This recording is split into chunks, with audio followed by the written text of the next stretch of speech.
Well, greetings world and greetings 7-Spot. Today we've got a treat especial for each and every one of you.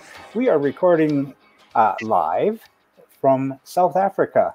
And what we're going to do today is we're going to spend some time with Craig Harper and his fabulous MegaSnake.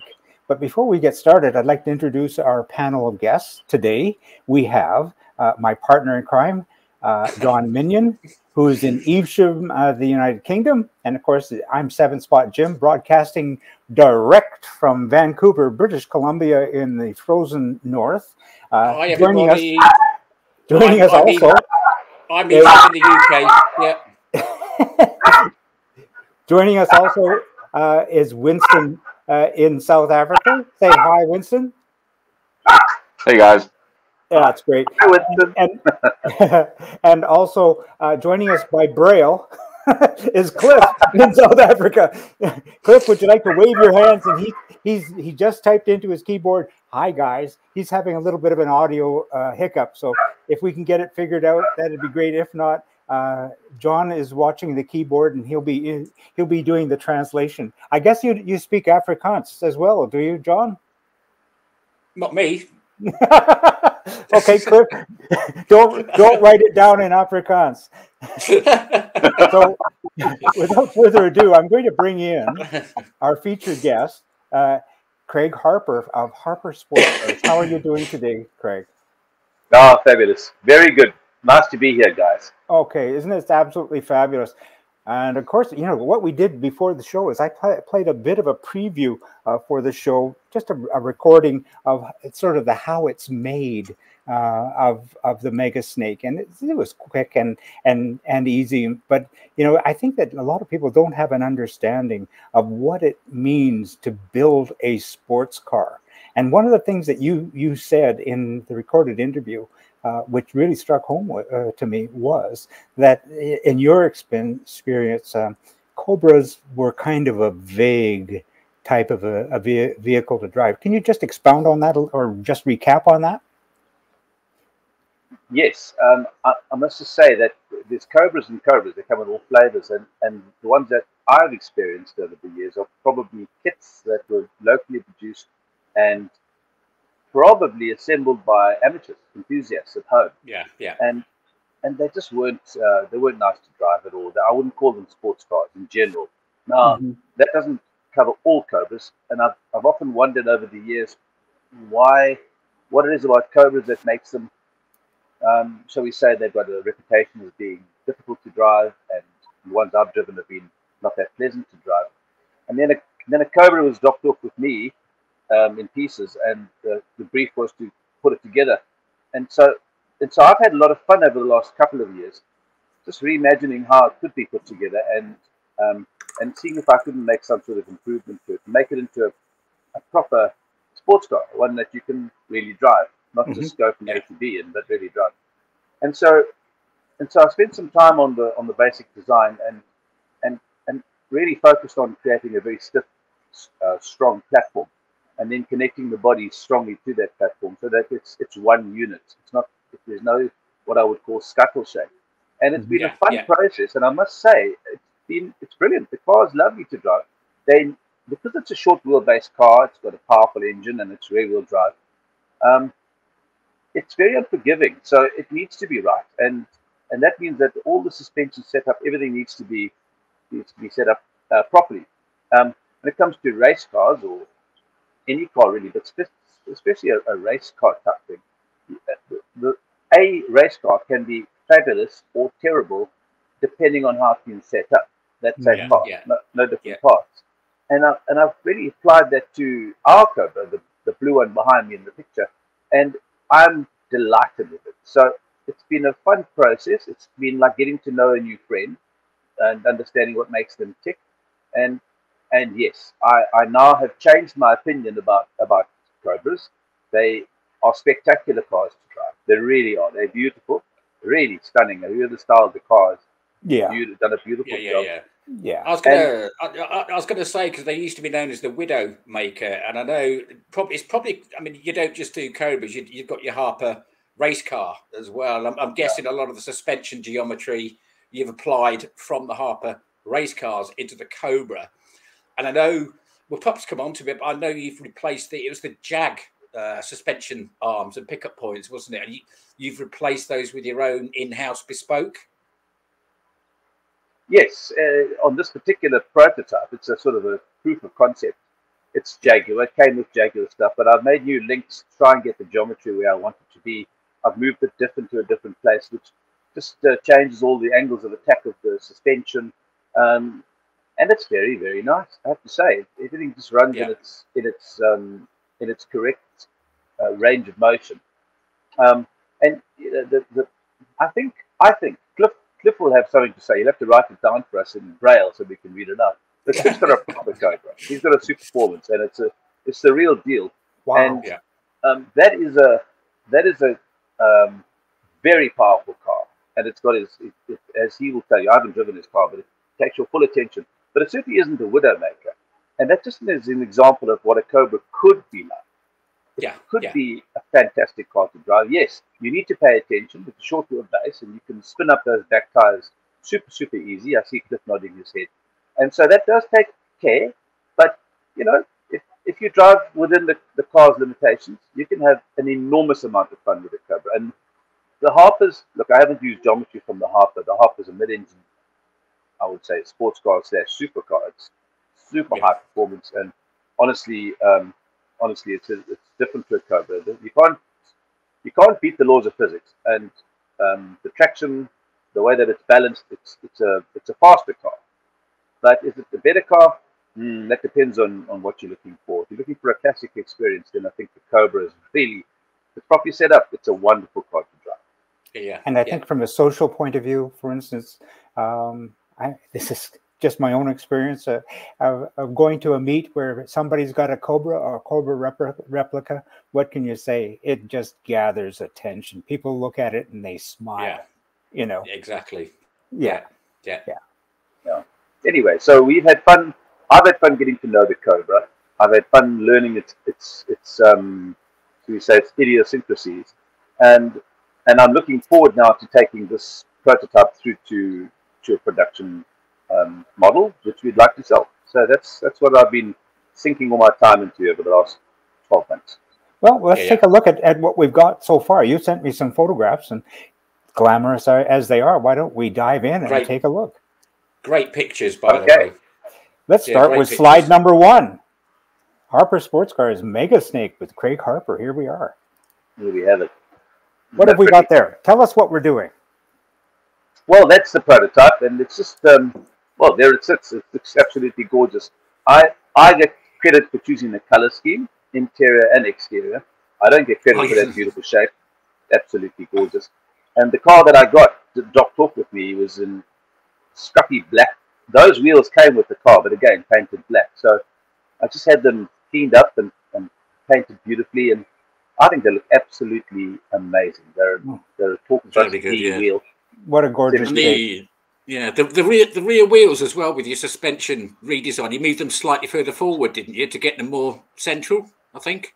Yeah, John, they didn't fit the body. I don't know what was going on, but as I say, this project started off with a chassis that was dropped off with a body and some wheels and an engine, and the brief was check out the chassis and put the car together. Well, the chassis was not suitable.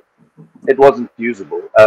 Whoever had made it had sort of copied the original design, but it was light gauge. It was way too thin, way too flexible. Oh yeah. And so basically, I rebuilt the chassis as it was, but with one major refinement, and that is that I moved the floor plan around so that the driver sat down at the bottom of the chassis. So the floor, instead of being on top of a 75mm chassis, was moved to the bottom of a 75mm chassis, and that makes a massive difference. So you sit in the car, not on the car. That's what I was about to say. You know, so many people have always felt that they're sitting on it, not in it.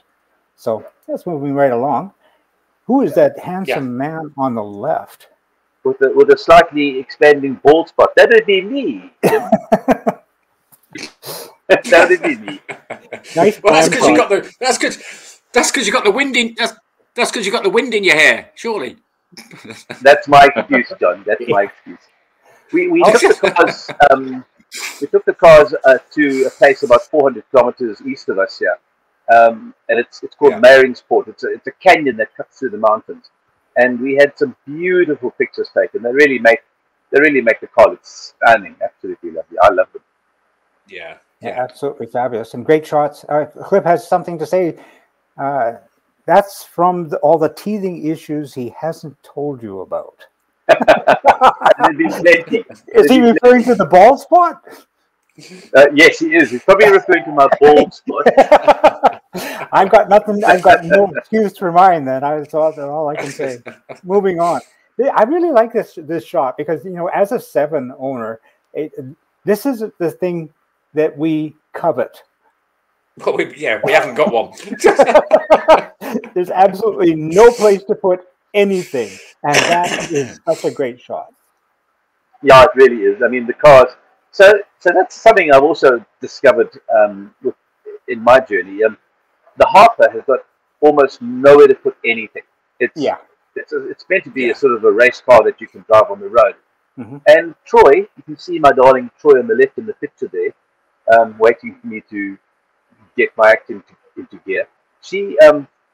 She's absolutely loving all the feature comforts, you know, and she loves driving the car too. It's easy enough that she just feels completely comfortable driving it. There's a boot, there's a windscreen, there's a nice soft seat, so it's a real hit with her.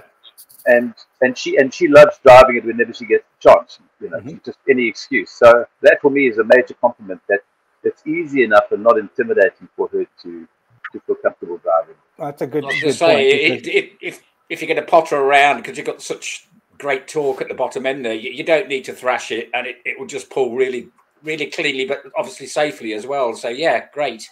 Yeah, very progressive, John. A very good friend of mine, Dan Hirsch.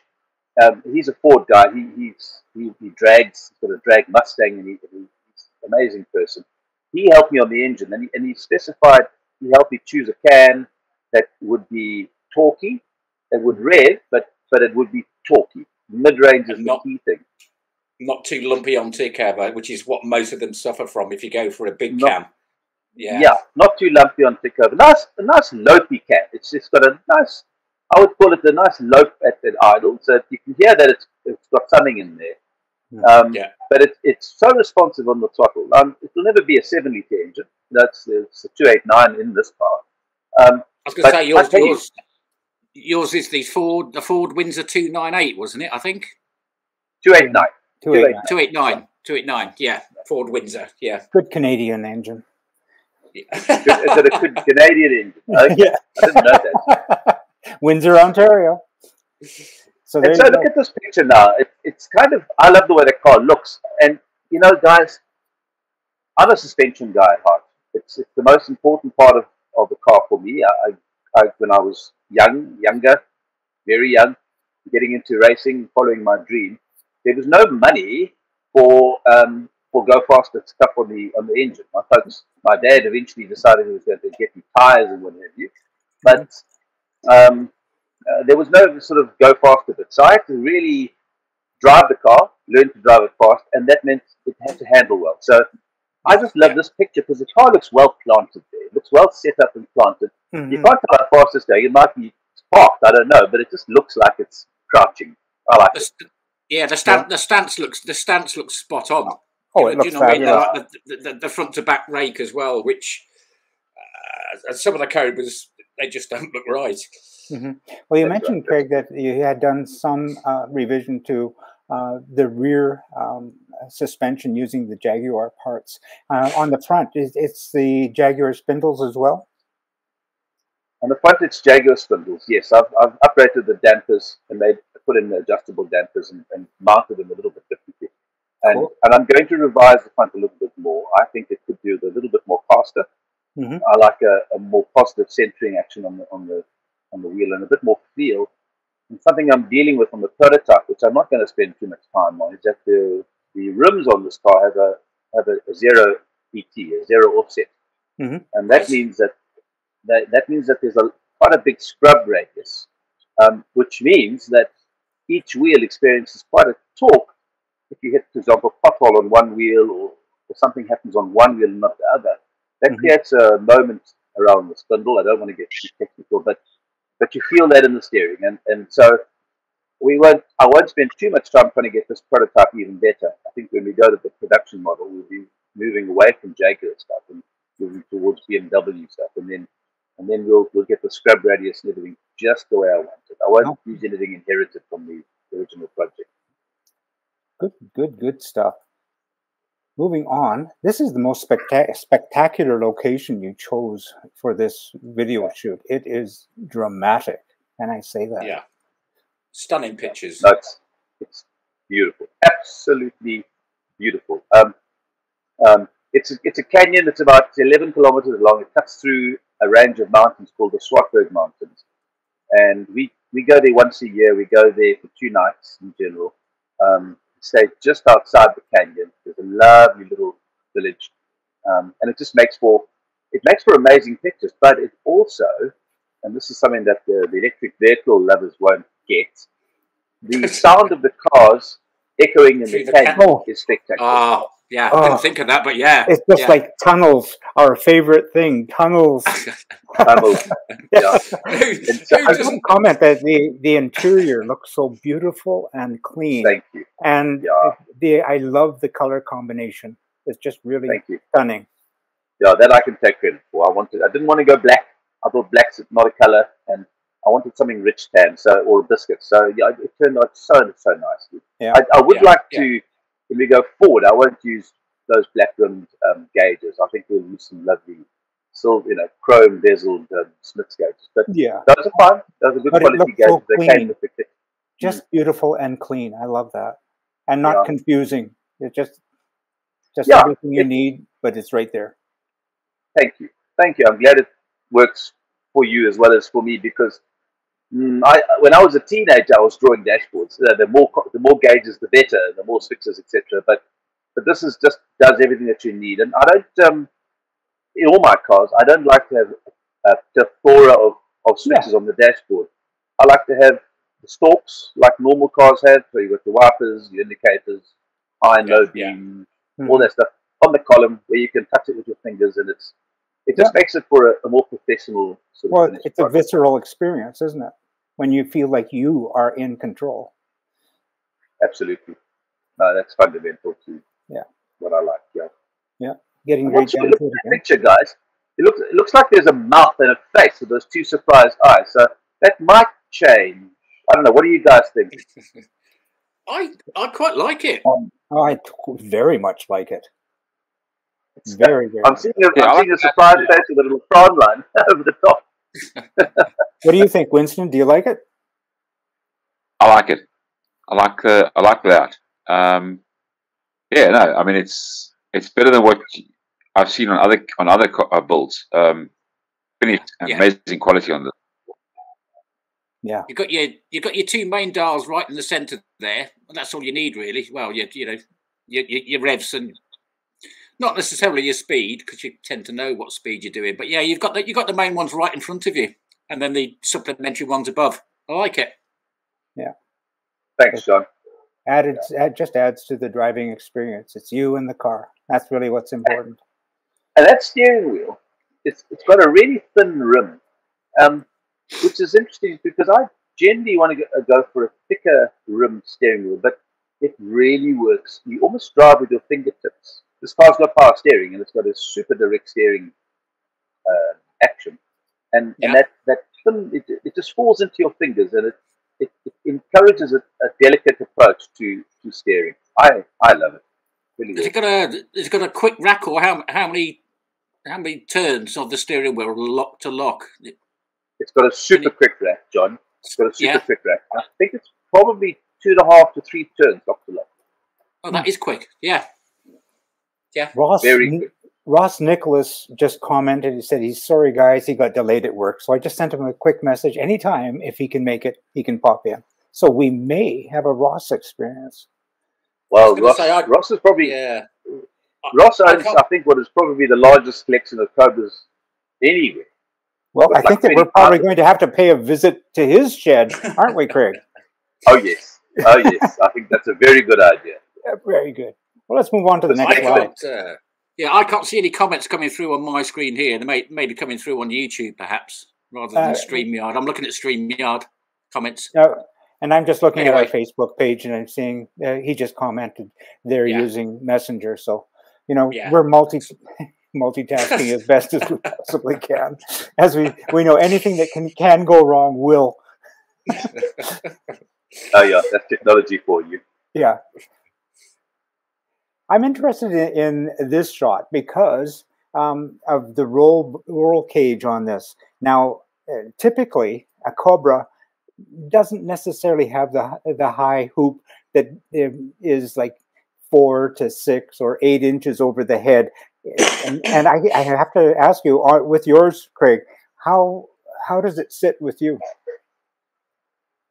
In terms of how it relates to my head, I don't know. I actually got that roll hoop from Ross, and that's how it looks. I think it looks nice. I like it. It looks in proportion. You'd have to probably, that picture of me with my ball patch, that might show you something a bit more revealing. Okay, well, we can go back and have a peek at that. Flick back to that. I think you're sat underneath the roll bar. I think your head's underneath the roll bar, I think. Well, we'll get back to that. I'm just interested simply because there's so many I've seen so many Cobra replicas where when people are driving, because again, they sit on them, not in them, that the head is like about 2 to 3 inches above the roll bar. And it's just an interesting question I thought I'd ask. Yeah, no, Jim, it's very important that I feel like you're sitting in the car. In the car, not on the car. Yeah. There we have it. There we have it. There you go. So you can see that my head is a bit higher than that roll. Yeah. And there's not by much though. Not by much. Not by much. And there's Jim with Roxy. Can you tell us a bit about that car? Well, that's Jim Page in his adored, beloved Roxy. Roxy is a Type 5. It's a Harper Type 5. And that, I think, is chassis number 2 or 3, probably 2 of 18. And Jim's done over 100,000 kilometers, over 60,000 miles in that car. Yeah. Anytime he can, he drives it. Yeah, he absolutely loves it. So that's a 2-liter turbocharged 4-cylinder engine. It's a Toyota-based engine. It makes around about 260 horsepower, 200 kilowatts. And it's just his pride and joy. He drives it whenever he can. Yeah, and the thing I love about what Jim does in all the shows and whatnot that you participate in, he is fully involved in getting people to participate in sitting in it, touching it, and just experiencing it. It's not a show car in the sense of you're standing a little. I really appreciate that you like the car, but you're standing a little close. He's not one of those kind of guys. He really wants people to reach out and touch it. Yeah. Jim is very much like me. He wants to share the experience. Yeah, absolutely. Oh, isn't that lovely? That is. Look at that. That's a stunning shot. That is. Yeah. That's Roxy. Amazing car. Nice wing. Yeah, it keeps things stable. That's a Type 6, so we call that EDIS. And this one, this has got the Audi V8 in it, or what's the engine on this one? That's right. This has got a turbocharged 4.2-liter V8 from an Audi. It's 400 horsepower at the moment, but easily tunable to 600 and plus. I don't know. Wow. We haven't turned the boost up. It's an amazing car to drive. I was going to say, I'm going to state the obvious here because they're rear-engined, but mid-engined, yeah? Because the engine's ahead of the rear axle. Absolutely. So you see at the back of the car, you can see that silvery thing sticking up. That's the transaxle. Yeah. Behind that. Hanging out the back. Yeah, that's an amazing car. Beautiful. And it sounds great. It does. We took some good video. We'll send it through to you. We had the cars out this morning, and I had Dan in EDIS chasing me in the Cobra, and I said, "Try and keep up." Well, he laughed at me because he hardly broke a sweat. So yeah. And this is what I was getting at about the fabulous nature of a Cobra. You bring it, and they will come. look at that. You just have to open the hood and people will come and open the bonnet, I'm sorry, and have a look. And everybody is just oohing and awing. It's just such a gorgeous experience. Just taking it all in. Yeah.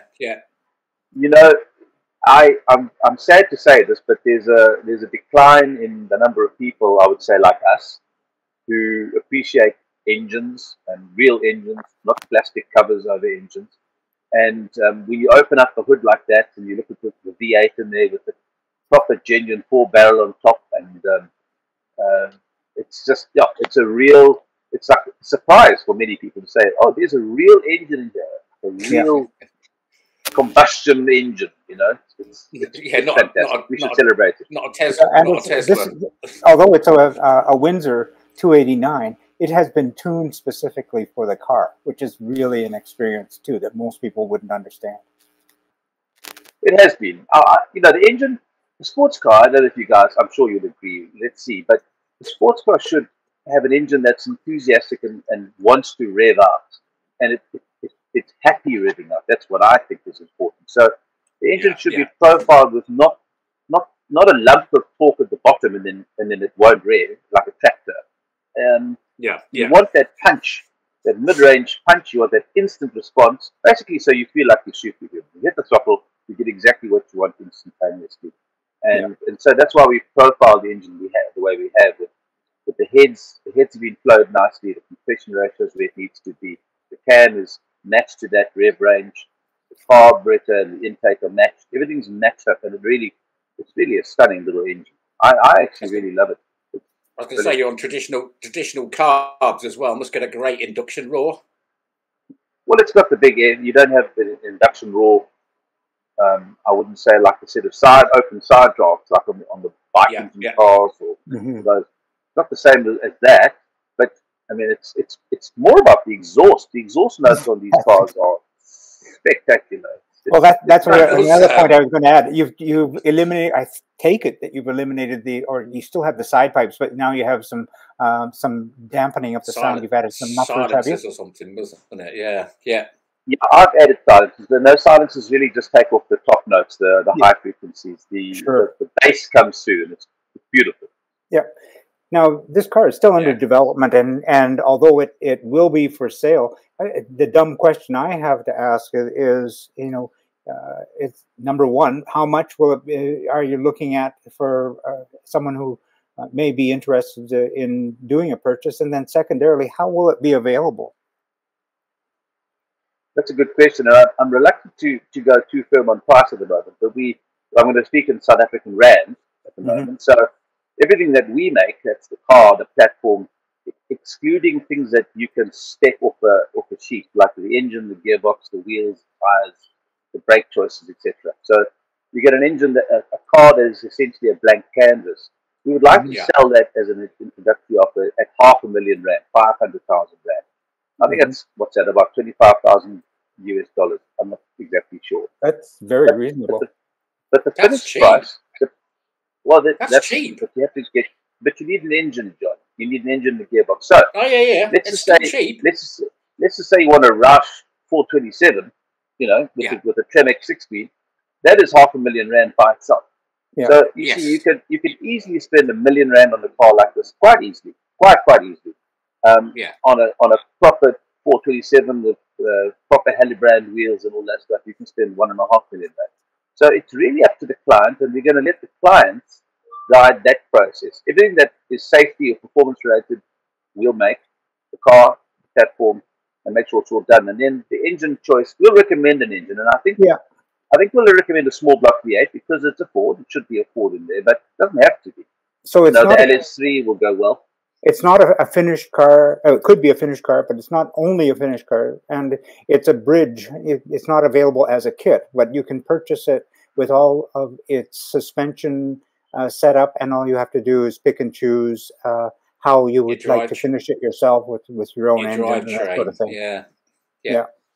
These are details that need to be ironed out. But initially, we want to build the car completely because remember, we want to make sure that the car is completely tested. And I've tried with the Harpers to sell those as kits over the years, and I don't like it because I realize that I'm a professional mechanic. I'm trained as a mechanic. Joining us, we have Ross. Hi, Ross. Hey, how are you guys? Well, I'm going to bring Ross into the conversation. Ross, welcome. Can you turn your camera or your phone a little bit sideways so it's laying on its horizontal axis? Like this. Yeah, there we go. Now you're filling up the whole page. Yeah. Cool, guys. So glad to have you with us. Ross, as we're busy blathering on about, everything Cobra and everything wonderful about Craig's MegaSnake, you were busy selling snakes. Yeah, selling them, renting them, breaking them, fixing them, you name it. For the profile, just so that we can set you up as our next victim, can you tell us what you do in South Africa? Yeah, well, I own Cape Cobra Hire, and we are probably the largest renter of Cobras in the world. We have a fleet of 20. And they are growing at a slow rate, but we rent them self-drive excursions or group excursions, and we do a lot of repairs and maintenance for owners of Cobras as well. And I do a fair amount of exports, mostly to Europe. So yeah, just about. I just don't do bulls. I'm not geared up for manufacturing or fabricating. And it's just not where I want to be. So I want to make, we are into experiences, client experiences, and that's kind of where I'd like to stay. Yeah. So do you have a complete mix of different types of Cobras, different engines, or? So we are. The fleet is mostly Chevy small block, 5.7 liters. I've got a couple of 302s, the Mustang 302, the new gen, but I kind of stay away from the 351s, the Clevelands. We just have horrible experiences with them, and the really? Chevy, and it's a difficult one for us. The Chevys just make more sense in this climate and everything else, yeah. Oh, is that right? Yeah, I know that in the UK, the Chevys are making great inroads on the Cobra replicas as well. Yeah. So it's a dual success story, because it's the engine and the gearbox. We run the turbo 350 or 400 auto boxes, and it's just it's rock solid. We don't have to worry about them, and the kits or the Cobras, the replicas, I've got a representation of just about everything that was built in this country, with the exception of the Super Performance. They are just too expensive to put into a rental fleet. So I'm moving the fleet into and mostly the backdrafts. So the bulk of the fleet is backdraft. I have a few Shamrocks that use the old Jag XJ6 donor suspension. I've got a couple of KCCs, which is the Kit Car Center. They were quite prolific in the heyday. I've got two Haydens. Hayden. Wow. So we run two Haydens. I've got a Venom. This is a who's who of kit car manufacturers. Probably be easy. I think you have the market covered. I was going to say it'd be probably easier and quicker to ask, what haven't you got? A Super Performance. And you haven't got a MegaSnake yet. Well, that's what I was going to say. We need to have it. You need a MegaSnake put in there real soon. Definitely. There may well be one up for sale shortly. I don't know. What do you think, Craig? We're gonna build one for Ross. Let him see if he likes it. Yeah. Cliff adds, but he knows someone who owns a Super Performance. Who would that be, Cliff? I knew I could bring you into the picture sooner or later. So this is fabulous. That's absolutely great. Bring Craig back in.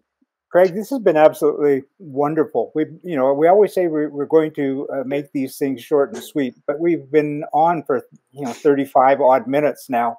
So I'm just going to say maybe we should put a bow on this for now, and then do something soon in person with a walk around once you get the opportunity. What do you think of that idea?